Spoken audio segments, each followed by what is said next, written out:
All right, we're going to be starting with the stretch flow hip flexor stretch. What I'm doing right here is I'm applying pressure into the ground with my knee and diving into that left hip as aggressively as I can.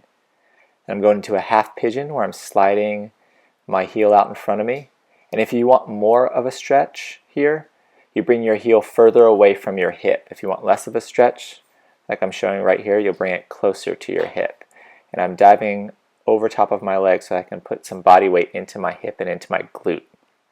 From the half pigeon stretch, I'm going right into a butterfly stretch, and what I like to do here is I like to apply some force so it's not a passive stretch with my hand to my knee. So my goal is to push that knee down to the ground, and I'll do it on both sides here.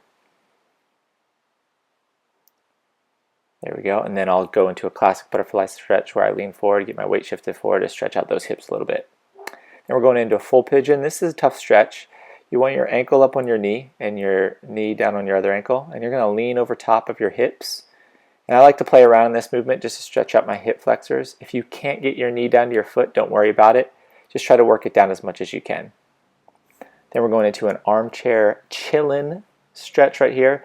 And my hands are close together, about shoulder width apart, maybe even a little bit closer. And I'm just sliding my butt away from my hands to stretch out my biceps, shoulder, and upper back.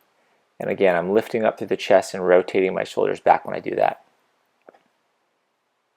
And then right here we're going into that classic hurdler stretch where I'm bringing one heel into my groin, left leg is out as you can see. And I'm right there, I was pulling on my toes just to get a little bit more of stretch in the calf, and now I'm pointing my toes forward and just leaning and shifting my body weight forward, trying to bring my forehead as close to my knee as I can to stretch out that hamstring. And then finally we'll go into a bridge, and if you can't do a bridge, it's okay. There's some modified versions you can do this, and this is just stretch out my thoracic spine.